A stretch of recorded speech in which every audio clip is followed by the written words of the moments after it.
if you are aware at binoboljak nyo ang PCSO, lahat ng page ni Kuting, Presidential Communications, Kuting's Facebook page, Lisa As Facebook page, ibig sabihin, ipinapahiwatig nyo sa kanila ang inyong pagkasuklam, pagkasukang-sukas sa mga hinayupak na ito. Sabi ni Dina, nahuya pa ang mga linti. Oh, di po target. Nami aratayon. Akala ko matinuyang mga tulpo, sabi ni Marie Sandoval, hindi palangga. Magsasinungaling ba ako dito? Siguro naman napanood nyo yung kahit mga clippings lang na nag-grandstanding siya. Nasabi ni Tulfo, ni Rafi Tulfo, kay Mel Robles, nakasabwat ni Lisa Ahas, na ipapa-imbestiga niya sa lahat ng ayon sa PNP, NBI, DICT, sabi ni Tulfo, para malaman kung sino itong mga nananalo na to. Ano nangangana? Nasa kanya na raw yung mga pangalan ng mga nanalong mga gawa-gawa ng PCSO. Pagbabanggain daw niya, titigan daw sa BIR. May narinig ba kayo? So itigilin ang panonood sa mga to. Ine-exploit lang nila ang issue ng mga kawawang Pilipino para magkaroon ng pera. Buti sana yung mga vlog nila ay educational. Yung natututo kayo kung paano lumaban sa buhay. Ine-exploit, bibigyan na ng kapiraso, 4,000, o inay, pamasahin niyo po. O ito, ililigtas kayo. Pero yung mga tunay na usapin na kinasasakdalan ng ating mga kababayan, let's say may mga legal battle in terms of naloko yung bahay nila, hindi na ibigay dahil niloko ng contractor, o sinamantala ng mga malalaking tao, hindi naman niya kayang banggay ng malaking tao eh. Si Tulfo, hindi niya kayang banggain. Kaya ba niyang banggain si Lisa? Kaya ba niyang tapatan yung ginagawa ko, mga kababayan? Na kahit na buhay ko, tinataya ko, hindi naman tinataya ni Tulfo ang buhay niya eh. Ang aim niya para kumita na kumita sa kanyang mga viewers. At it's okay to make money. Lahat tayo kailangan ng pera. Pero hindi sa pamamaraan ng pag-exploit. Oh, kung gustong matapang niya mga Tulfo na yan, bakit iyang si Ramon Tulfo, Simon Tulfo, na nagsalita yan noon last year, tungkol na si Lisa Smugs ay sangkot sa mga ganito, ganyan, part of it. Eh bakit tumahimik sila? Bakit tumahimik ang mga Tulfo brothers kung matatapang kayo? Sige nga, meron pa dyan iba, naghahamon ng bratatatat. Ako hindi ako maghahamon ng bratatatat dahil wala naman akong, hindi nga ako magaling bumaril eh. Pero nagganon-ganon din ako. Pero hindi ako maghamon. Kasi unang-una, ano namang laban ko, alindog lang meron ako. May alindog lang. Hindi, pero kung physical na ganyan, nag-practice ako sa saging nung bata ako. Pero yung barilan, wala tayo, hindi naman, actually, hindi natin kailangan ng ganyan eh. Pagmasamang damo lang naman yung may mga gun sa likod. Right? O, Tulfo, matapang kayo? Ba't di yung banggain si Lisa Smugs? O, inahamon ko kayong lahat ng mga Tulfo. O, lahat kayo, kalaban ako. I'm just saying, once in my life na, na sinabi ko na, I said good things about you. Dahil akala ko para kayo sa Pilipino. Ikaw, Erwin. Ikaw, Mon. O, matanda ka na. Isuwayin mo na yung mga kapatid mo. Ikaw, panganay eh. Ibuka mo na yung bunganga mo laban kay Lisa. Alam mo naman eh, 'di ba? Inawat 'yan ng kanyang mga kapatid. Mayroon tayong report 'yan eh. Nasa source natin na nung naglabas si Tulfo Ramon, yung panganay, about dito sa issue kay Lisa Smugs na nasasangkot sa mga kung ano-anong mga anik-anik. Anong ginawa? Inampat ni Erwin at saka ni Rafi, 'di ba? Ganyan ba kayo para kayo sa Pilipino? Para lang kayo sa chismis. 'Di ba? Anong ginagawa ni Rafi Tulfo? Pagmamayabang sa kanyang mga suot, material na bagay. It's okay lang yun, walang problema, kanya-kanya tayong hilig. Pero yan ba ang public service? Mula paa hanggang ulo, pati yata itlog ni Tulfo may guhit na Gucci. Di ba? Yan ba ang para sa Pilipino? Yung sarili mong anak, hindi mo mapaaral? O ano pa mga issue doon? So magbigay kayo ng issue sa mga anak-anak. Ano ba ang sabi ng anak niya? Meron daw bago eh. Matapang lang si Rafi Tulfo sa mga kabit issues. Oo nga, pinagkikialaman mo yung issue ng mga kabit. Ikaw, ang daming palang kabit. Di ba? Ilang beses nagpakasal, pati toothpick Gucci, sabi ni Dine. I know. Ganyan ba kayo? Oy, Tulfo brothers. I challenge you. Matapang kayo?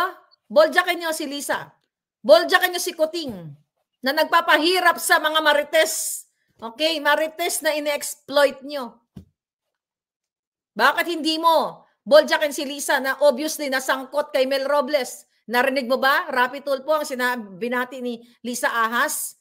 Okay? Sa kanyang appointee na si Robles na sama-sama tayong babangon muli para maging milyonaryo. Hindi sila hindi sama-sama tayong babangon muli o yung mga Pilipino, kundi sila lang ang milyonaryo. Ba't hindi nyo boljakin yan? Tahimik kayo mga jutang ginemis kayo. O, play natin uli para hindi nyo nakakalimutan. Baka hindi pa narinig ng iba. Ito, 1.7 million na. Follow nyo nga si Palangga nyo, 30.6 na pala tayo sa sa TikTok. O yan, TikTok ha. Follow nyo, ay, kayo nung puwet yan. Follow nyo ako. May makikita kayo mga kipay labom dyan. Ayan o. Ayan o, ilan na si, ayan o, si 1.8 na, si Lisa. Pakinggan nyo. Hi, Mel. Or should I say Melionario? Just wanted to wish you a happy 60th birthday. Naku, senior citizen ka na, ha? Dapat magpapayat ka na to be as sexy as Shay. Kala mo matapayat. Mel, I wish you all the best today and for the next 60th year. Big hug. Happy birthday. Thank you for everything you've done for me, my family, for my husband. Sama-sama tayo. Babago muli para maging milyonaryo. Oh, nakita nyo? Hi, Mel. Para maging milyonaryo. Ano, Tulfo?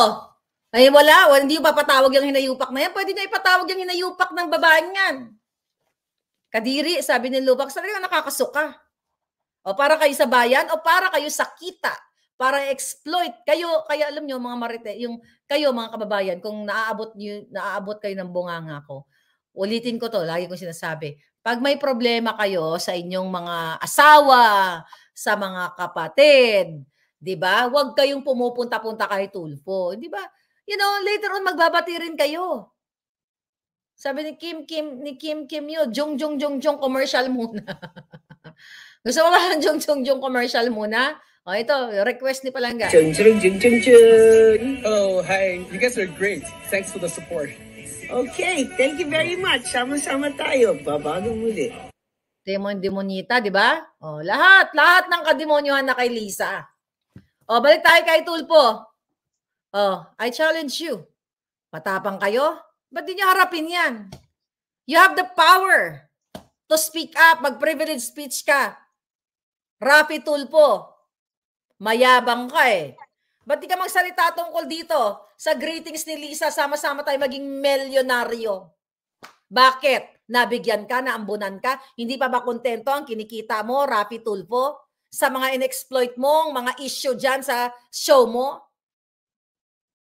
Na kapag ang issue ay what do you call it? Inapi ng mga contractors, inapi ng mga negosyante, takot ka, bahag ang buntot mo, Tulfo. Ang gusto mo lang, itong mga walang masyadong alam sa batas, yung mga elementary, yung mga hindi nakatapos ng pag-aaral, yung salat sa kaalaman at salat sa pagkain, kahit sinong salat sa pagkain, mas uunahin niyang mabigyan siya ng kakarampot na bigas, 4,000, 5,000, you know, maibsan yung kanyang kahirapan. Hindi niya iisipin about what's going on sa sistema ng gobyerno. Hindi na yan yung ibang mga mahirap na mga kapalangga natin, mga kababayan natin na hirap nga ulang makain eh. They don't care about what's going on sa politics. Ang iniisip lang nila kung paano sila makatawid ng gutom. Yan ang binibiktima mo, Tulfo. Maliban sa yung pamilya mo, you know, sa istorya kasi, the fact na inilatag yung mga istorya na may kabit siya, 4 years ago nga, napanood ko na yan, na sabi niya, you know, patay na, pinake niya yung death niya or whatsoever. So, I'm not gonna go into details. Pero makita mo, anong klaseng ulupong si Tulfo. Doon tayo sa present scenario na ginawa niya po sa Senado na nag-grandstanding siya. Na sinabi niya sa taong bayan na sususugin niya itong mga peking pinanalo ni Mel Robles. Talaga wala namang nanalo eh. Dahil aminado sila na fake yung picture. Walang kumakaso kay Robles. Walang preventive suspension. Walang pagtanggal kay mula sa Malacanang. Hindi nga tatanggalin kasi kasabwat nga ni Lisa Yang si Robles. O, Tulfo, ano? Puro chismis. Puro kadyutahan ang ginagawa mo sa show. Lumalamon kayo sa pag-exploit ng pera ng bayan. Yung pamilya mo, buong pamilya mo na nagsusuot ng Gucci na hindi naman bagay. Nakita ko eh. I'm sorry. You know? Jonakis mo. Bagay doon, bib. Di ba? Yung mga jaboy, nilalagyan ng bib yun, di ba? Yung mga jobs. You know what I mean? Yung Diyosawa mo, yan, kongresista din, nagtatanggap pa ng 20 million yan kay Tambaloslos, yung Diyosawa mo mga peacock. Di ba? Yung joke na parang peacock. Ano yan? Anong passion statement yan? Kahit pag malaki nyo yung mga Gucci, yan, mga Prada, mga Dior, kung ang mukha nyo ay nakatira sa... I have to control my jonganga dito. Makain ng mga darak. Tignan mo. Ay, tsura. Parang galing doon sa piggery ng kapitbahay ko eh. Yung kapitbahay namin, yung piggery. Doon, you know, may parang ano eh. Parang yung galing sa piggery na nakasuot ng ano eh, ng Dior. Kahit balutin nyo ng Dior sa galing sa pag-exploit sa mga Pilipino. Yun na the reason why, narinig nyo, binabanatan ko ba yan si Tulfo? Ay, wala akong pakialam dyan dati. Okay? Hindi ko masyadong pinapansin yan. Nung nagsenador lang siya, akala mo para sa Pilipino. Asawa niya na parang anime. Sabi ni Austin Char, correct, parang anime. Jotang Chinese. Anime. Tapos yung na is parang pigrolak. Marli ka. Ano ba? Pigrolak ang Jotang Chinese. Diba? The point here is wag kayo magpapa-exploit. Hindi na ba napapansin? Gasolita ang Malacanang, sabi ni Going Abject. Parang cosplay, sabi ni Lulo. Lagi kang binibiktima yung mga issue. Sa totoo lang, sabi ng, yung may Jonakis ako na, lagi niya akong binabantayan, yung Jonakis ko. Nanonood ako naman sa lumalabas sa reel. Sabi ko, itong kadyutahan na naman to ni Tulfo. Sabi ko ng ganon. Ito na naman, in-exploit na ng mga kachismis. Just ginaganon-ganon ko. Nasabi na ng Jonakis ko, Ma, ano ba yan? Lagi ka na lang. Lahat na lang ng tao, may sinasabi ka. Ay, sabi ko, tignan mo tong kadyutahan. Sabi niya, iyo, Kadiri. Sabi ko, OMG, Kadiri. Si Puso naman yon. Lahat ng mga Kadiri eh. Bigaon si Tulfo, sabi ni Crisostomo Ibarra. Correct. Bigat lano palangga, biga gid ang alpototot. Okay? Mga dagko, kaayog, nawong. Totoy, not nawong. Mga dagko, kaayong totoy. Totoy, yung Totoy ba? Sabi ko yung pototoy. Siling ni Jennifer Loro Imbang. Alam nyo, ito lang ma-advise ko sa inyo, yung mga kumakain ng pigrolak. Maghinay-hinay kayo sa kayayabang ninyo. Di ba? Alam mo, ito na pa natutunan ko sa buhay. You know, I know people, you know, na nagsusuot ng mga designers talaga. Huwag na kayo magsuot kung hindi naman bagay sa inyo. Gusto ko pakialaman ng buhay ninyo, okay? Huwag na nang isuot yan kung pumuputok. Di ba, yung ukay-ukay lang, basta fit sa'yo. You know, nasa nagdadala yan, di ba? Alpot patotot, may sabot. Di ba? Swangit, sabi ni Ram.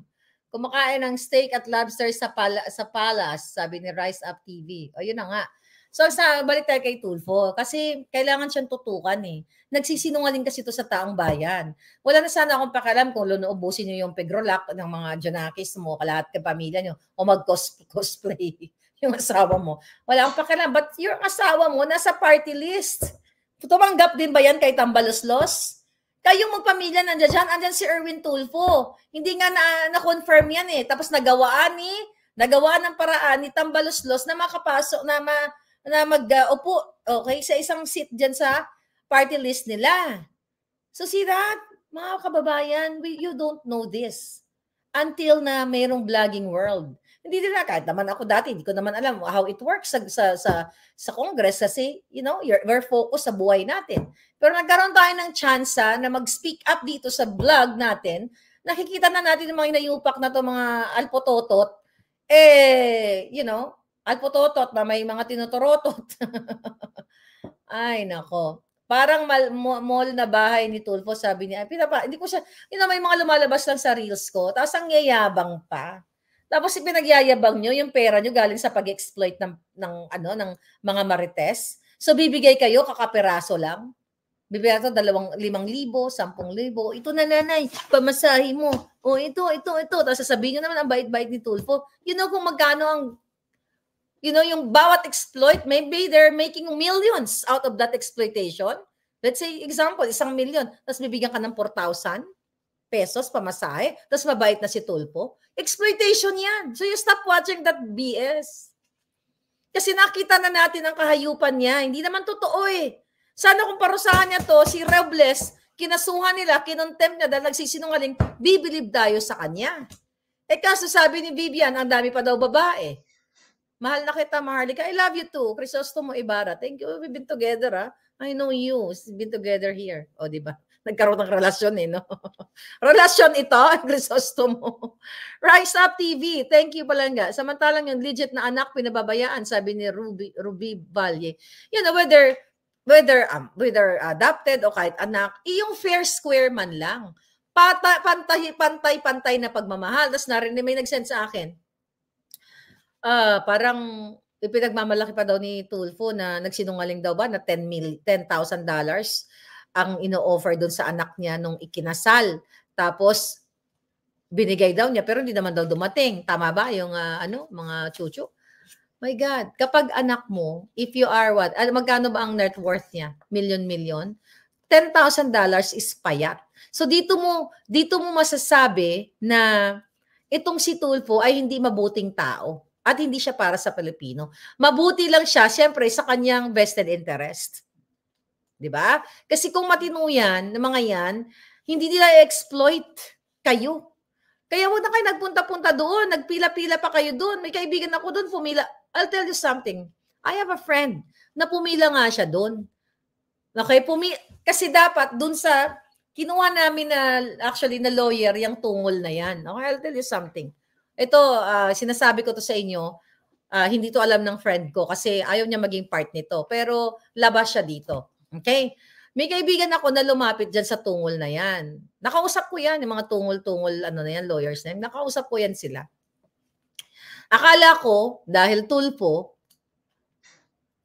na tumutulong daw, sabi nga ng friend ko, lalapit tayo. Ito, true story. Sabi ko sa friend ko, sige, baka naman matulungan ka sa problema mo. So, nagbayad kami. Okay? 200,000 yung retainer's fee eh. Tapos, wala naman nangyari. Tapos, isa sa mga sinabi nilang pangako na i-ere yung problema. Okay? Anong ginawa namin? Kausap ko yan. Huwag kayo magsinungaling. Kayo itungol, yung asawa ni Pigrulak. Okay? Kausap ko kayo. Huwag tayong magsinungaling dito. Putang ina. Kasi akala ko mabuti kayong tao. Nangako kayo na tutulungan ninyo, may nangyari ba? Tinanggap nyo lang yung pera namin Kasama ako doon. Okay? Tinanggap nyo lang yung pera namin. Tapos walang nangyari. Although kasama lahat yon, siyempre yung representation, pag may mga meeting, kasama lahat yon. Pakain kayo, paregalo pa kayo ng bonggang-bongga kasi that's how we are. That's how we value people. Even kliyente, kaibigan, tumutulong. Anong ginawa nyo sa amin? Kasama ako doon sa meeting. I have evidence, pero personal na lang yon, mga palangga. Okay? Kasi wala naman masyadong doon. Evidence na nag-usap tayo. Okay? Anong ginawa nyo? Pinangakuan nyo kami na isa sa binayaran namin, i-ere ang problema dyan sa Tulfo na yan. So akala ko para kayo. Anong sabi ng staff mo, Tulfo? Ay, hindi yan pwedeng i-ere, ma'am. Kasi hindi po yan magbabiral. Diba? See that? So you are not for helping your kababayan. You are for the views. You are for exploitation ng problema ng Pilipino. Hindi kayo para sa views. Yan po ang katotohanan. Ano ginawa ng kaibigan ko? Ito, true story. Kausap ko Pumila doon. Sabi sa akin, sis, pipila ako. Sabi niya, ay makulit din to. Sabi niya, sis, pipila ako. Baka sakaling, mapagbigyan ako. Ganyan. Pumila siya. Ito, napakabait itong kaibigan ko. Pumilang bruha. Bruha, okay lang yan. Pet, ano lang namin yun. Maalindog na lang kasi ang bruha si Lisa. Pumila siya, naaawang-awa siya sa mga tao doon na nakapila. Alam mo, ano nangyari dun sa kaibigan ko? Naging Santa Claus. Naging Mrs. Claus. Nagbigay siya ng mga pera doon. Pinagbibigyan niya yung mga nakapila kasi awang-awa siya. Sabi ko, kita mo, imbis na ikaw humingi ng tulong, tumulong ka na naman. Sabi ko, but that's okay. Sabi niya sa akin, sis, naawa ako sa mga tao. Alam mo ba, sabi nga ng mga tao doon nakapila, sabi, pinagkukuha doon yung Gcash, pinagbibigyan tigi 1,000. And that's true story. Our story. Na mga sinungaling kayo. Na gusto para kayo sa Pilipino tulpo, pero pag hindi magba-viral, ayaw nyo. Gusto nyo marites chika, kabet, nagtsuktsyaka, nahuli ni mister, ganyan, nagsabunutan, mga ganyan, di ba? Yung ganyang kaletsyan ang ginagawa nyo. Huwag kayong magsinungaling dito. Ikaw, Garrett. Yung asawa ni Pigro. Kausap ko kayo eh. Hindi ako magsusorry sa bunganga ko because this is my personality. Napaka ninyo. Wala kayong kwentang nilalang. Ginagamit nyo ang kapangyarihan nyo as a lawyer, as din sa station na to, para pagsamantalahan ang tao. Hindi para tulungan. Tulungan nyo 4,000, 5,000, 10,000. Then you make money 1 million out of exploitation. Bakit ako nagagalit? Dahil ina-expect ko si Tulpo ay tutuluyan niya si Robles dito sa PCSO na to, sa loto na to. At ang yabang-yabang ninyo. Ngayon ibubuking ko kayo kasi nag-uusap tayo tungol. Puro kayo kaletsehan. Wala kayong naitulong. Dapat nga i-refund yung pera namin. I-refund nyo yung binayad namin sa inyo. Dali, i-refund nyo. Dahil wala naman nangyari sa kaso, di ba? Dapat nga ni-refund nyo yun eh. Yeah, I think that's refundable. Kausapin ko yung friend ko. Kasi yung retainer's fee na yun, hindi naman namin na-consume. Yeah, I think we have to refund that, Palangga. Kasi ilang lang yun, walang naman nangyaring hearing. So kaya nga may retainer's fee, upfront fee, for the, mga representation, later on, kung pupunta sa court. Wala, hindi nila binalik. Ibalik nyo. For sure nanonood kayo. Ibalik nyo yung pera ng kaibigan ko. Wala siyang kinalaman dito. Di nga nanonood yun kasi busy sa kanyang ginagawa ngayon. Wala siyang kinalaman. Ako na maniningil. Ibalik niyo yung 200,000 namin. Dali. Tulpo. Di ba mayaman ka? Ibalik niyo. Wala kayo na itulong sa amin. Tungol. Garrett, ibalik niyo yung 200,000. Sayang din yon. Malaking bagay yon na matulungin yung kaibigan ko. Namigay pa ng pera dyan sa mga pumipila sa inyo. Ibalik niyo yung pera namin. Wala kayong naibigay na solusyon. Sa halip, pasakit pa. Inabot kami 1 taon mahigit, mga inayupak. Tapos mangloloko kayo. Ayaw niyong i-ere kasi gusto niyo magbabiral yung mga nagtsutsuksakan, yung mga kipay-kipay, ang mga issue niyo. Buisit. Galit na naman ako. Galon talaga. Ay, nako mga palangga. Watching from Belgium, sabi ni Bessie. Gahi kag tungol. Yeah. Kayo, Rafi, wala kayong kwenta sa totoo lang. Mukha kayong pera. Buisit, sabi ni Jab, Palangga, I'm not gonna say things they hear na hindi nangyari sa amin. Hindi ko kasi case to. Kaibigan ko lang to. I cannot show you something, record and ebidensya. Kasi, baka yung kaibigan ko, maalarma sa sinasabi ko. But I am for the truth. I am fighting for the truth. I am fighting for these people na binabasto, na inaagrabyado ninyo. Nagulat nga ako eh. Sabi ko nga dito sa friend ko, gusto mo boljakin ko. Actually, pinipigilan niya ako. No, sis, wag na. Ganyan-ganyan. Hayaan mo na yun. Pagpaano na lang natin. Parang pasadyos na lang natin. Hayaan mo na. Pero ako hindi. Ipagpasa demonyo ko kayo. Hindi pa sa Diyos. Bigay niyo, Garrett Tungol. Bigay niyo pera namin. 200,000 din yun. Yung buo na lang. 180 pala kasi binigyan niyo kami ng discount. Diba? Wala naman kayong naitulong. Isolin niyo 180,000. I challenge you. Kasi pag isinuli nyo, ibabroadcast ko dito para at least meron kayong isang salita. At hindi kayo sugapa sa pera namin. Naibili na ba ng Gucci ni Tulpo yon? Anyway, this is your fair lady, Maharlika Palangga. Dito sa channel na ito, wala tayong kinatatakutan. Kahit buhay na nakataya ko, buhay ninyo. You have to fight. The only thing that we can do in this world na hindi tayo tuluyang apihin, laban para sa katotohanan. This is your fair lady, Maharlika. Thank you. Magandang araw mula dito sa Bolwagang, Boljakan ni Maharlika. Nandito na naman po tayo. Ngayon ay Pebrero 17, 2024 na maghatid sa inyo ng mga samot-saring balita, mga kasinungalingang balita na ating itatama.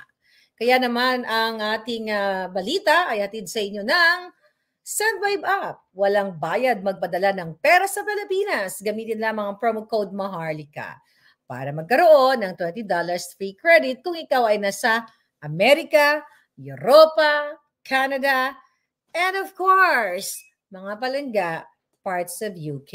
Ayon.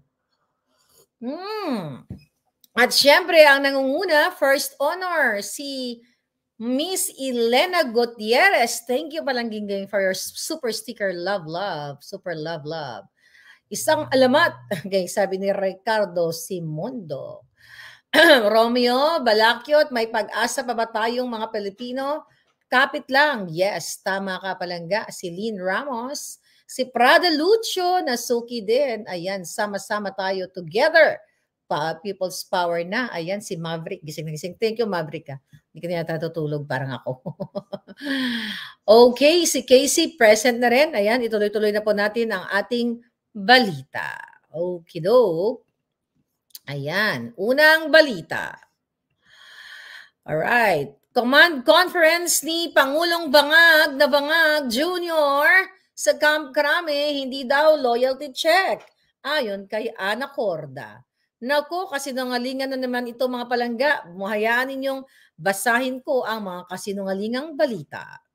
Hindi loyalty check. Ito ang iwinika ni Ana Corda.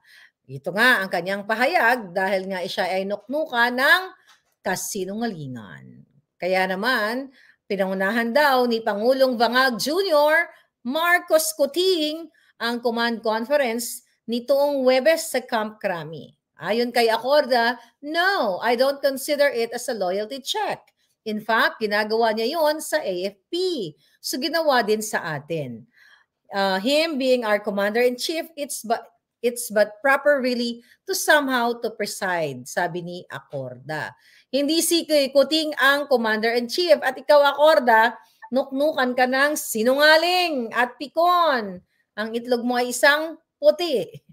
Kung natatandaan ninyo mga kababayan, nung inulat natin sa inyo na nagkaroon ng pagpapatawag si Kuting sa ating mga high-ranking officials sa Malacanang noong Disyembre, patungkol nga dito sa command conference na ito, para siyasatin ng Pangulong Bangag kung ano na ba ang sitwasyon ng ating mga seguridad.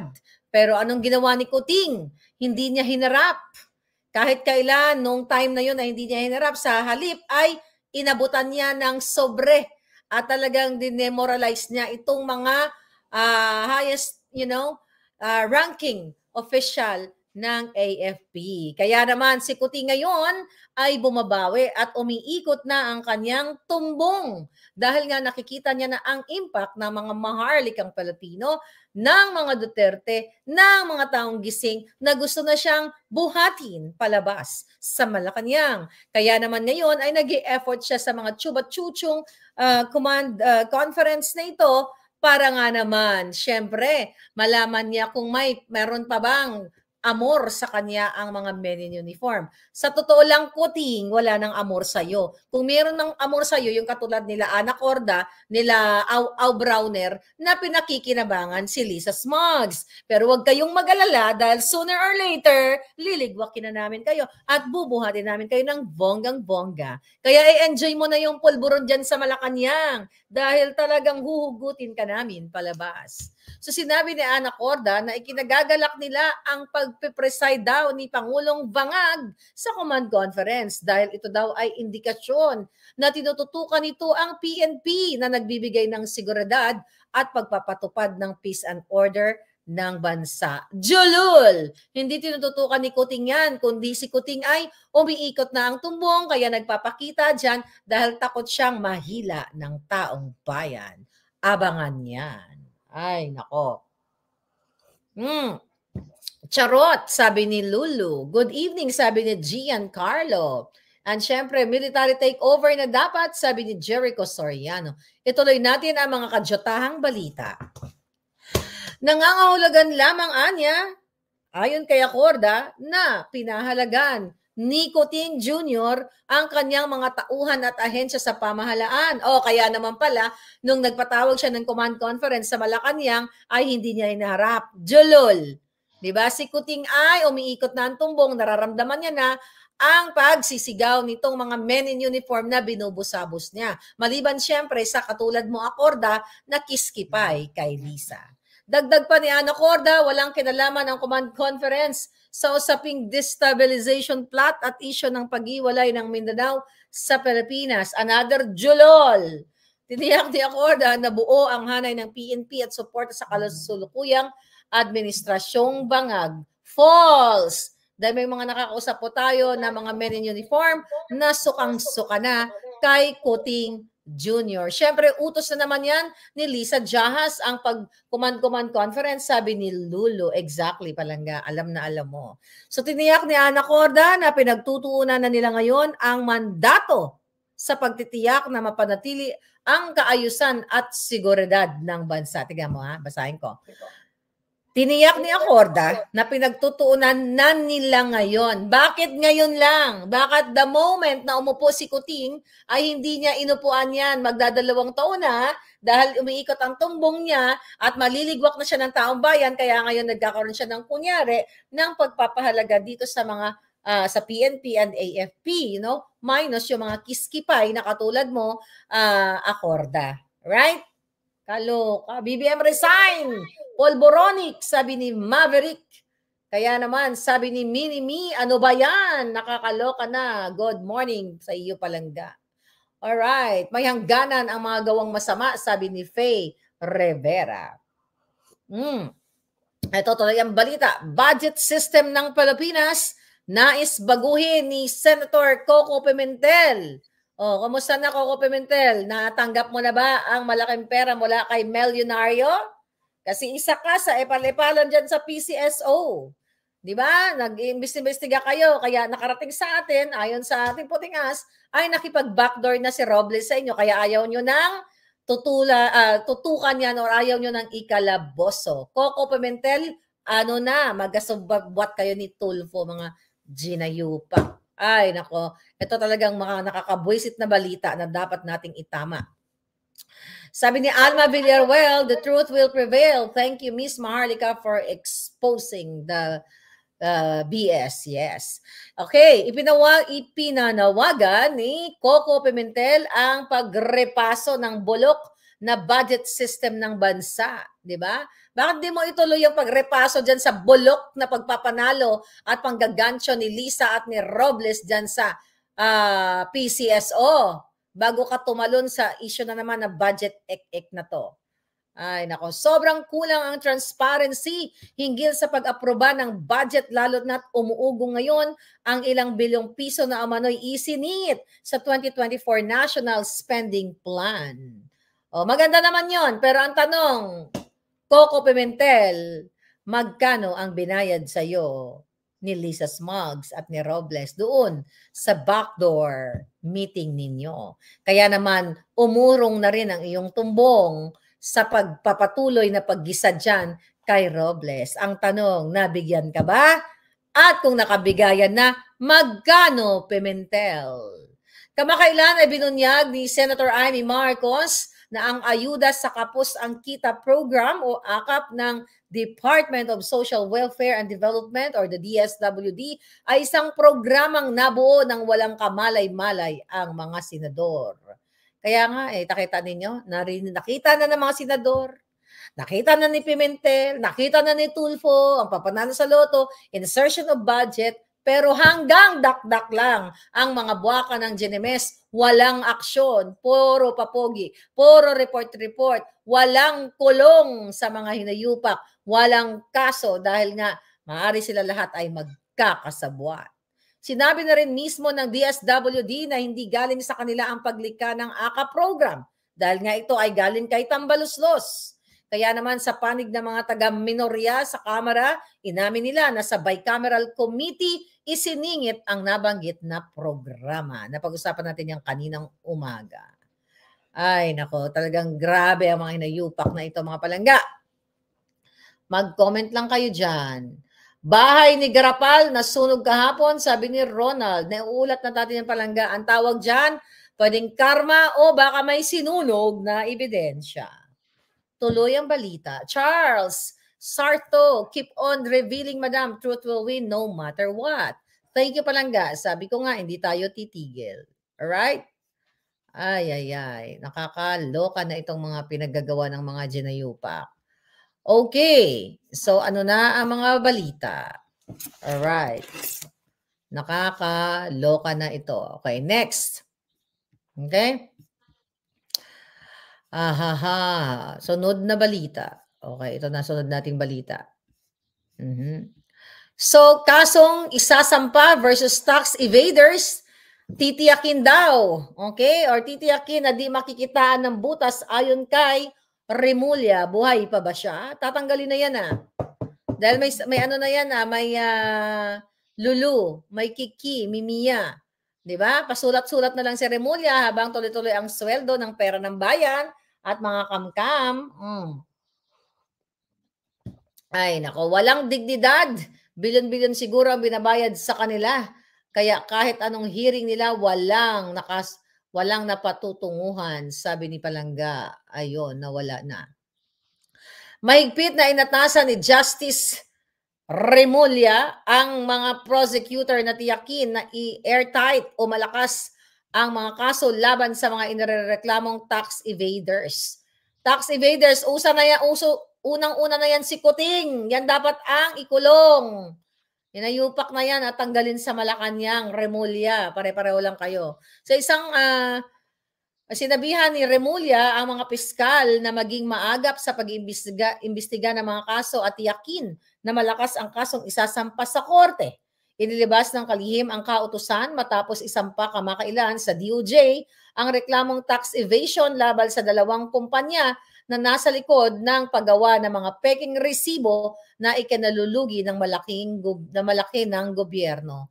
Umpisahan nyo ng pagtugis sa mga amiga ni Liza at pagpifix niya sa mga tax evasion o mga tax pala. Kaya nagkakaroon ng tax evasion ang mga amiga at mga kasabwat ni Lisang smuggler. Kadyataang balita ito, palangga. Batay sa kautusan ni Remulla, kailangan isailalim ang mga piskal sa mga komprehensibong pagsusuri ang mga inihain na tax evasion cases para hindi mabasura pagdating sa korte. So malamang mga kaaway nila to, pero yung mga kakampi nila absuelto sa tax evasion. Nais ng kalihim na may Lulu, Kiki, Mimi, Yaya, ayon sa ating source na masiguro na mahatulan ang mga tax evaders upang hindi mabaliwala ang pagsisikap ng gobyerno. The filing of cases is merely the first step of our mandate as the prosecution arm of the government. Prosecution is a tedious and rough journey which should always end in conviction. Tragis. Kaya pala ang anak mo hindi na-convict. Ano? Talagang i-convict nyo yung mga kaaway ninyo.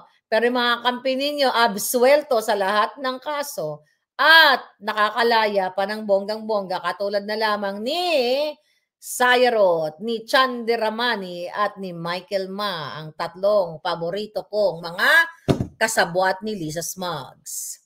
Ayon pa kay Remulla, we cannot be complacent in prosecuting tax evasion cases. We should ensure an airtight case, really, Charlie. Kaya naman pala si Robles at sa utos ni Lisa Smugs ay mga taga-kulimbat ng mga o taga-kotong sa mga negosyante dyan sa Pilipinas kung saan ay humihingi ng bribe para mapababa ang singil at instead na ma-report sa BIR ay kinukuha ng botod na si Lisa Smugs. Ay, nako. Sabi ni Remulla, these tax evaders who have been defrauding the government shall face the full force of the law. You have to face the full force of the law sa ngalan ng boses ng bayan. Dapat harapin ni Kuting ang pagiging ang hatol sa kanya sa pagiging isang polboronic at business partner ng kanyang pamilya sa pangungutong, pang-ismags at lahat-lahat na. Kaya mga kababayan, araw-araw, minuto kung kaya ko lang sabihin sa inyo na you have to get up, speak up, and pick them up. Okay, sa mga susunod na balita, ito na naman. Ito, nabalitan na natin to kanina, but total nga na 170 billion NAIA privatization na nasungkit ng San Miguel Corporation o San Miguel Group. Sila nga ang nanalo sa bidding na ito. Kaya ang tanong natin dito sa rehabilitation chuchu ng NAIA ay magkano na naman kaya ang makukulimbat ni Lisa Smugs at ni Kuting at ni Tambaluslos at ng lahat-lahat nilang kasabwat. Alright? So, itong rehabilitasyon na to ay pagpapatakbo daw at mapanatili ang Ninoy Aquino. Diyos ko, hindi pa palitan ng pangalan nito. Oh. International Airport, ang SMC Sub and Company Consortium na binubuo ng San Miguel Holdings Corporation, RLW Aviation Development Incorporated, at RMM Asian Logistics Incorporated, and Incheon International Airport ay nag-aalok ng pinakamataas na bid, 82.16% revenue share sa gobyerno. Panoorin nyo yung vlog ko kanina at napailiwanag na po natin yan. Ang dalawa pang bidders na nagsumiti ng financial bid ay ang Manila International Airport Consortium na nag-offer ng 25.91% at GMR Airports naman na 33.3%. Baka walang ano kay Lisa Smugs, walang connection kaya hindi nanalo. Hindi ko na mabasa ng balitang yan kasi naiulat na natin yan about the privatization. Sabi ko nga, if it's for the benefit of the Filipino people, why not? But it's for the benefit of Lisa Butod, then you have to get up and pick them up. Sunod na balita. Front members tumakbong hubot-hubad versus People's Initiative. Tumakbo ng, ayan, People's Initiative o Tambaluslos Initiative. Tumakbo ng hubot-hubad ang mga miyembro ng Alpha Phi Omega or APO Philippines ETA chapter nitong Biyernes, February 16 sa University of the Philippines, UP Diliman Campus, at sinita ang kamakailang mga pagsisikap na amyendahan ang 1987 Constitution sa pamamagitan ng People's Initiative. Okay lang kung magkaroon ng, maganda yung ginagawa nila, at least kakampi natin sila this time, but again, it's okay naman na magkaroon ng economic revision as long as hindi nga panglilin lang. Katulad nitong Jutang Gininang Initiative na kailangan pang magbayad ni Romualdez ng 20 million at tsabahin ang mga Jutang Ginimis na Kongreso para isa katuparan itong People's Initiative na ito, not because of the economic revision, kundi ang pagpanatili nila sa pwesto. May bit-bit na oras at mga placard ang Oblation Runner ay nakisa sa panawagan na wakasan na ang charter change na gawa-gawa ng buwaka ng Ginimis na Tambaluslos ni Lisa Smugs at ni Kuting para nga mapanatili ang kanilang termino o pwesto. Nagsasabing ang hakbang ay banta sa demokrasya ng Pilipinas ayon sa mga Oblation Runners. Ang Oblation Run ay isang taunang tradisyon ng universidad mula nung mabuo ito sa Diliman Campus noong Setyembre 1977, panahon ng martial law. Ay nako. Bumati muna tayo sa aking mga palangga. Paki-share ang mga samot-saring balita at ating tuligsain ang mga bangag na bangag. Kritiko, ito malupit ito. Makakarelate tayo dito. Kritiko ni President Putin at leader ng opposition na si Navalny na Chugi Bam Bam Bam na sa kulungan ng Russia. Nako, ano kaya nangyari dito? Basahin natin ang balita. Jutay na ang nakakulong o nategi na ang nakakulong na leader ng opposition sa Russia at pangunahing kritiko ni President Vladimir Putin na si Alexei Navalny, 47 years old. Ayon sa Reuters, iniulat ng Russian Prison Service na nawalan naman ng malay si Navalny habang nakapiit sa isang bilangguan sa Arctic Circle na malayo sa Moscow. Ano sa tingin niyo? Tinegi bam-bam ng gobyerno ng Russia or what? Okay? Ano sa tingin niyo ang nangyari dito? Sa pahayag na inilabas ng Federal Penitentiary Service of the Yamalon-Nenets Autonomous District, sinabing sumama umano ang pakiramdam ni Navalny at nawala ng malay matapos maglakad sa 1K3 Penal Colony sa Karp na tinatawag na 1,900 kilometers ang layo mula sa northeast ng Moscow. Alam mo, di ba pangarap ko pumunta sa Russia? Pero actually, hindi pa kami inaalaw mga US citizen. We're not, parang may warning na parang di pa po pwedeng pumunta doon. I hope mag-open na. Okay. The medical staff of the institution arrived immediately and an ambulance team was called. Saad ng gobyerno ng Russia. All necessary resuscitation measures were carried out, which did not yield positive results. Doctors in the ambulance stated the death of the convict. Inalam pa umano ang dahilan ng pagkategi ni Navalny. Ayon naman kay Dmitry Peskov, tagapagsalita ni Putin, ipinaalam na umano sa Pangulo ang pangyayari kay Navalny. Naging boses ng opposition sa Russia si Navalny na walang takot na inakusahan ang gobyerno ng katiwalian. Parang ako lang yan. Do you think papayag tayo mapategi boom ni Lisa Smugs? No, never. May palangga. Noong 2021, bumalik sa Russia si Navalny upang mula sa Germany matapos na magpagamot bunga ng umano'y tangkang paglikida sa kanya gamit ang nerve agent o sa paraan ng paglason. Yan ang gustong gawin ni Lisa Smugs sa akin at ng kanyang mga kasabwat. Okay? Tsuchorbahin ng bonggang-bongga at hindi magwawagi ang mga hinayupak dahil palusto, bata. Kailangan natin magpakapalos. Jululan News na. Sabi ni Kim Kim Yo, it's time to Jululan News. Talol, mga Jululan News na nga ito.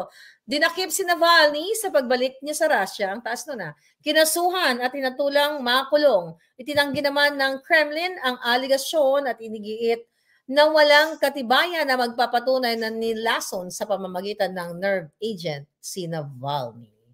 Okay, hindi ko alam. I can't comment so much on this dahil hindi ko naman na masyadong na-follow ang issue kay Navalny. Basta alam ko siya ay kritiko. Katulad ko ay isang kritiko sa gobyerno at hindi lang basta kritiko, ay former best fake friends ko ang mga Jutang Ginemes. Okay? Sabi ni Duke, spy ata sa US yan, ma'am.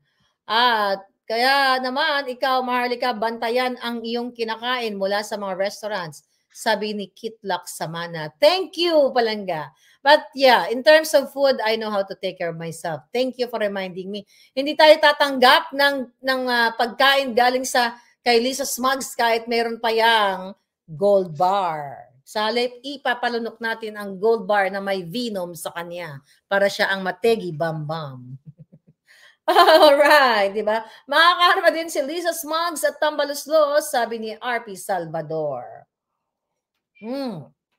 At saka water. Yes, Palangga, I have my own water. Tsaka, ayoko na muna siyempre disclose how I take care of myself. But, yes, kailangan natin magpakapalos dahil jijimonyo ang ating kalaban. Alright, so sunod na mga balita, mga kajotahan na mga balita. Tingnan ko ang alindog ko dyan. Di ba? First time nyo makarinig ng mga balitang kadyotahan ng mga Jutang Ginemes. Di ba nakakasawa naman yung mga balita sa mainstream media? Mas maganda itong balita natin. Magandang umaga. Ito po si Maharlika, maghatid sa iyo ng mga kadyotahang balita mula sa mga Jutang Ginenang mga politiko. Ay, nako. Alright, ito na naman. Patungkol na naman sa bugas. Presyo ng bigas. Hirap pa rin maibaba ayon sa mga Jutang Ginemes sa Department of Agriculture. Maganda daw ang lipstick ko, sabi ni Arlene Coraza. Uy, maganda ba? Tingnan nga. Parang pinkish. Galing ito sa friend ko kay Palangga sa Canada. Alright, Canada. Tuloy ang balita, tuloy ang kadyutahang Jutang Ginemes. Hirap pa rin maibaba ang presyo ng bigas sa bansa kahit na may mga bagong ani na palay at may dagdag na bigas mula sa rice importation nitong Enero ngayong taon. Dahil sa smuggling niya ni Lisa Butod. Sabi ni Duke, butod niya, pupuruhan ko. Sabi ni Beth B, kumusta naman ang FBI visit mo? Manginginig na sila. Well, I just wrote my diary there, darling. I cannot disclose my diary, but yeah, para namang art. Yeah, I was there, parang for Yes, galing ako doon Palangga at nagsulat ako ng mahabang diary. I have my picture here. Pinicturean ko, but I cannot disclose. Soon, I will disclose it. But in due time, my diary is always for the people, by the people, for you Palangga. Okay? Ito ay tuloy pa rin ang departamento, okay, ng agrikulturang kaletsehang balitang kasinungalingan. Ito ay ayon kay Agriculture Undersecretary for Operations Roger Navarro ay dahil sa patuloy na pagtaas ng demand ng bansa sa bigas at ang rice exporting countries ng bansa na Vietnam at Thailand ay nagtaas ng halaga ng kanilang mga bigas ng may 48 pesos hanggang 52 kada kilo. Ulit, Jolol na kuting. Kung matino kang ipal-ipalan ka, 2022 pa lang, hinawakan mo ang agrikultura at inalagaan mo ang mga farmers at hindi mo pinoprotektahan ang mga smugglers, ay dapat abot kamay na o abot kaya na ang mga presyo ng bilihin at only bigas at medyo maganda na sana ang kabuhayan ng ating mga manggagawa at pangkalahatang Pilipino. Ngunit ikaw talaga ay polboronic, mentality. Kaya naman ang mga Pilipino ay, ang iba sa kanila ay nalulubog na rin sa polboronic life dahil nga 3-5 na lang ang polboron sa kanto dahil kay Kuting. Ferdinand Dolosa, shout out sa mga Palangga kong taxi driver. Basta driver, sweet lover. O, di ba? Lagi ko nakikita yan. Sweet lover ba talaga mga drivers? Baka naman. No, kasi di ba, pag high school ako, o kahit naman, nakikita mo sa likod ng jeep o sa mga motor, basta driver, sweet lover. But from the bottom of my heart, thank you Palanggang mga taxi drivers, tricycle drivers. Lahat kayo, I love you guys. Thank you for being with me. Dito sa ating mga pagtatalakay sa mga kadyotahang balita. Bukod dito, binigyan diin ni Navarro na malaki daw hamon na maibaba ang presyo ng bigas dahil din sa ginawang export ban ng India sa non-basmati rice. Matinding epekto, tignan mo mga kaletsyan, tumigil na nga kayo dyan sa agrikultura, dapat tunawin na yan Matinding epekto ng El Nino sa mga palayan at mataas na halaga ng fertilizer at iba pang farm inputs. You know what? Di ba lagi kayong may El Nino, El Niña, lahat ng kadyotahang climate change. Di ba? Di ba dapat pinaghahandaan ito? Pero kaya nga nagkakaroon ng problema tayo sa mga presyo ng bilihin, lack of supply, because of the smuggling business ni Lisa. Ang bottom line, the polboronic government. Whatever issue na lalabas sa lipunan natin, mga kadyotahang issue na pagpapahirap sa bayan, it's all about butod. And this Kuting. Puro ka party, sabi ng tatay mo. Giatay. Ayan ha. Mamaya ka sa akin. Tuloy ang balita. Ayon sa DA, ang Pilipinas ay nagkukonsumo ng 37,000 metric tons ng bigas kada araw. Kaya't kailangan ang pag-import ng 300,000 tonelada ng bigas kada buwan bilang dagdag sa bigas mula sa local farmers. Nakita niyo mga Palangga, import na naman. Import, bull. See? Puro import.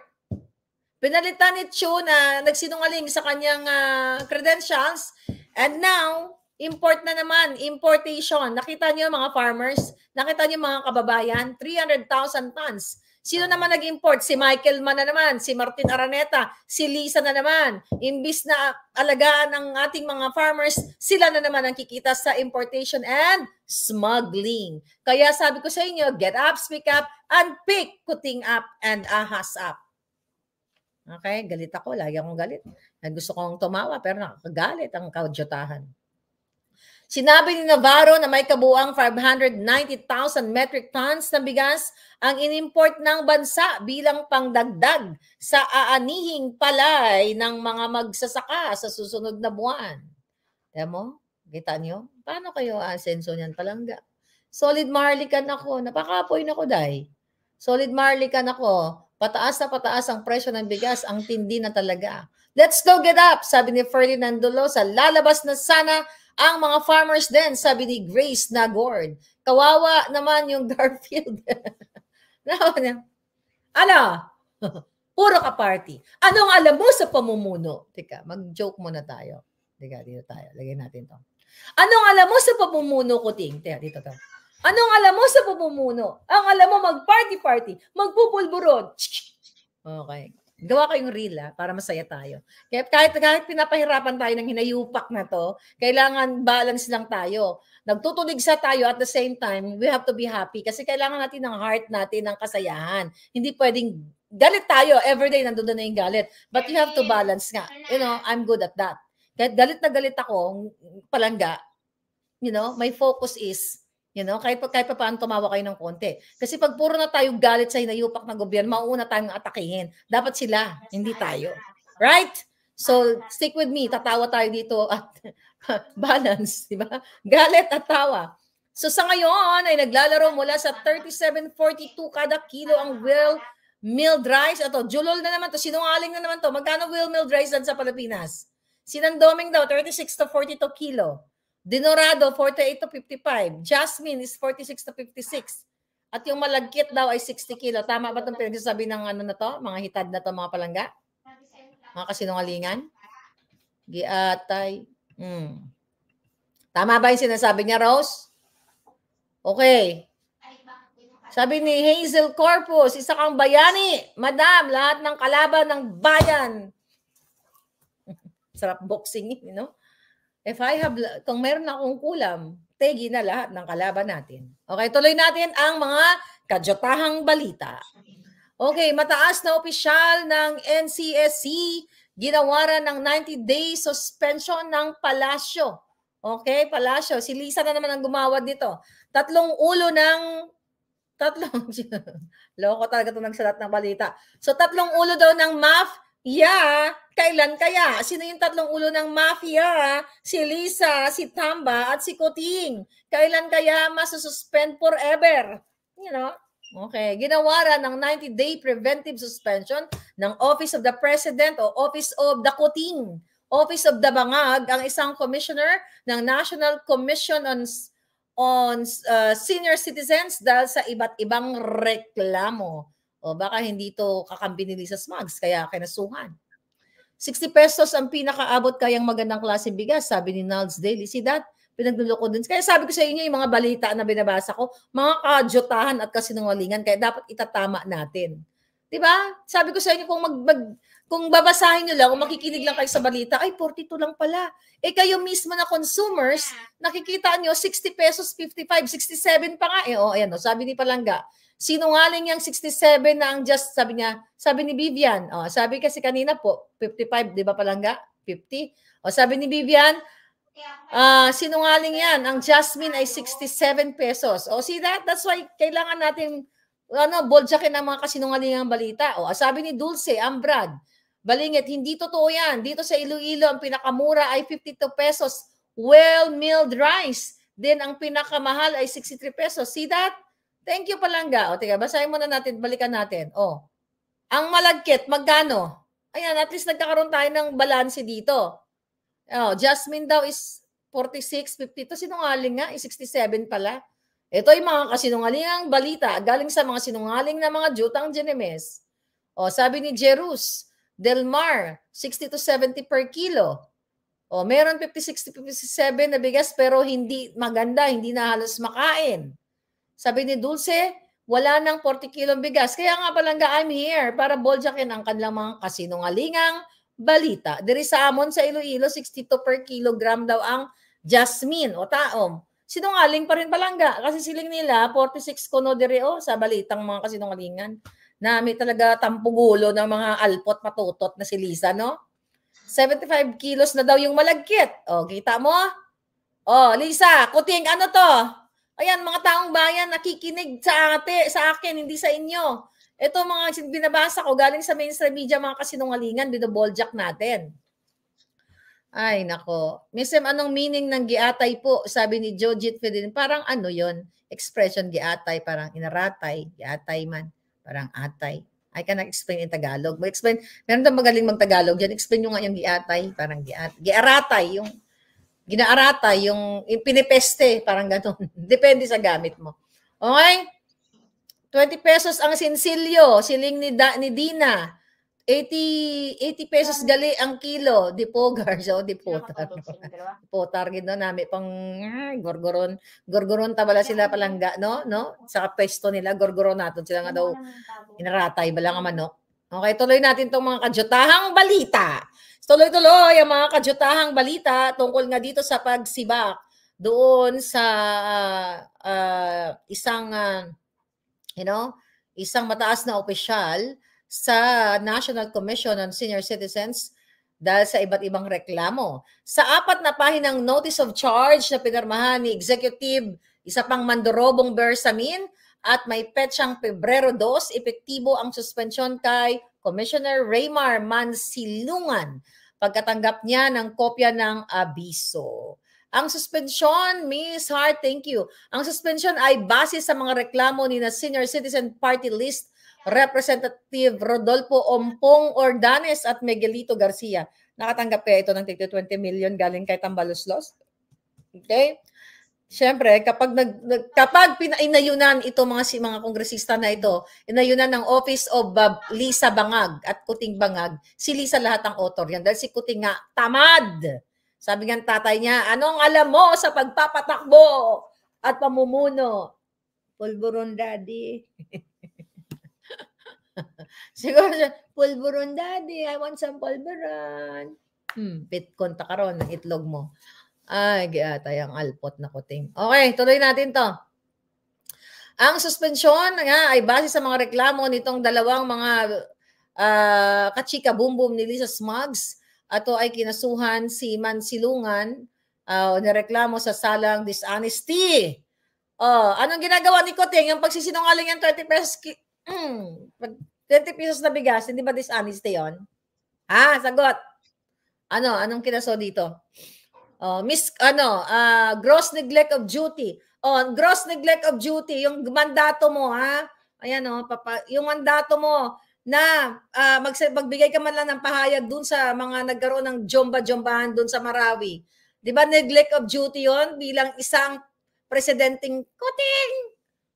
Grave misconduct. Lahat ng ginawa mo, grave misconduct. Kayong dalawa ng asawa mong, asan yung ahas ko? Wala eh. Nagpapahinga ngayon. Nagnanakaw yung ahas. Nagnanakaw pa. Bukas ilabas natin. At conduct prejudicial to the best interest of the service. Matapos ang pagsasagawa ng preliminary investigation, lumabas na may sapat na basihan.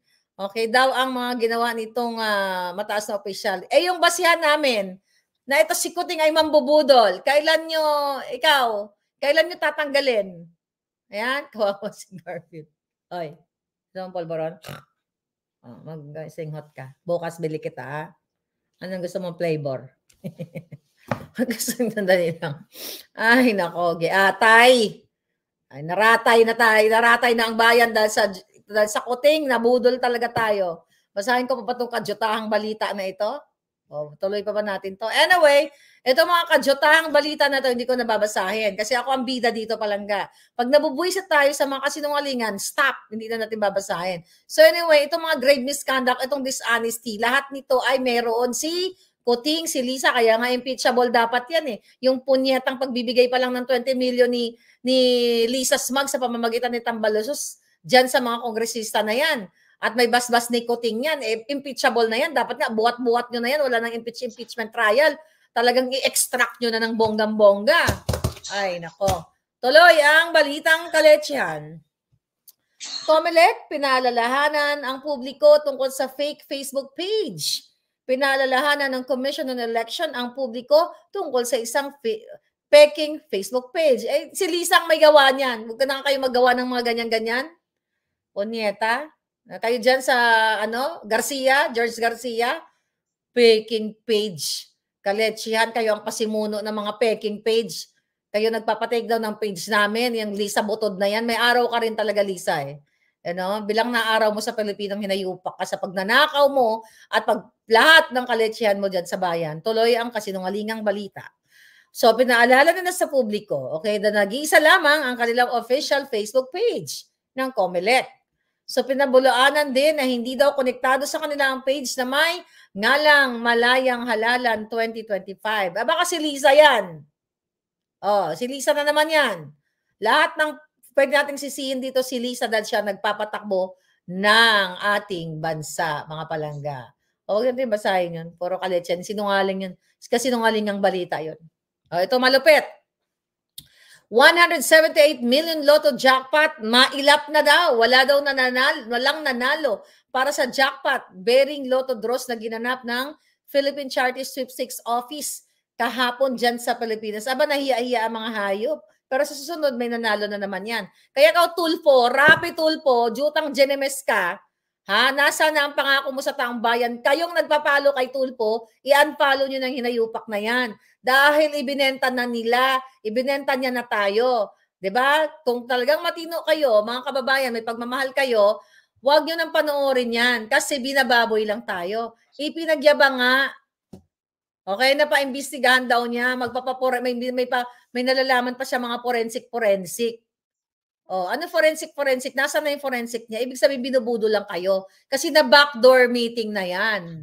'Di ba? Kaya nga ang tanong ko kay Tulfo, na ibigay na ba sa iyo ang 1 billion para hindi mo susugin si Lisa Smugs at si Robles? Ngayon ito nahiya pa kunari sila na walang maipanalo na 178 million pesos. O to, maswerteng numero para sa Ultra Lotto 658 ay chuchu. Okay? Na may jackpot price na 129.7 million. Oh, hindi pa daw napanalunan. Ay, hindi. May nanalo. Maswerteng numero para sa Ultra Lotto 658 ay 290307111758 na may jackpot price. Ay, hindi ba pala? Na 129.7 million. Gayon din, wala ring nanalo pala para sa Mega Lotto 645. Mayroon itong mga panalong numero number chuchu may jackpot price na 47.5. Wala daw nanalo. Nahiya pa mga hinayupak. So kasi, nagkakaroon ng clamor yung tao, awareness. So if you are aware at binoboljak nyo ang PCSO, lahat ng page ni Kuting, Presidential Communications, Kuting's Facebook page, Lisa As Facebook page. Ibig sabihin, ipinapahiwatig nyo sa kanila ang inyong pagkasuklam, pagkasukang-sukas sa mga hinayupak na ito. Sabi ni Dina, nahuya pa ang mga linti. Oh, di po target. Nami aratayon. Akala ko matinuyang mga Tulfo, sabi ni Marie Sandoval, hindi palangga. Magsasinungaling ba ako dito? Siguro naman, napanood nyo yung kahit mga clippings lang na nag-grandstanding siya. Nasabi ni Tulfo, ni Rapi Tulfo, kay Mel Robles, nakasabwat ni Lisa Ahas na ipapa-imbestiga niya sa lahat ng ayon sa PNP, NBI, DICT, sabi ni Tulfo, para malaman kung sino itong mga nananalo na to. Ano nangangana? Nasa kanya na raw yung mga pangalan ng mga nanalong mga gawa-gawa ng PCSO. Pagbabanggain daw niya, titignan daw sa BIR. May narinig ba kayo? So itigilin ang panonood sa mga to. Ine-exploit lang nila ang issue ng mga kawawang Pilipino para magkaroon ng pera. Buti sana yung mga vlog nila ay educational. Yung natututo kayo kung paano lumaban sa buhay. Ine-exploit, bibigyan na ng kapiraso, 4,000, o inay, pamasahin niyo po. O ito, ililigtas kayo. Pero yung mga tunay na usapin na kinasasakdalan ng ating mga kababayan, let's say may mga legal battle in terms of naloko yung bahay nila, hindi na ibigay dahil niloko ng kontraktor, o sinamantala ng mga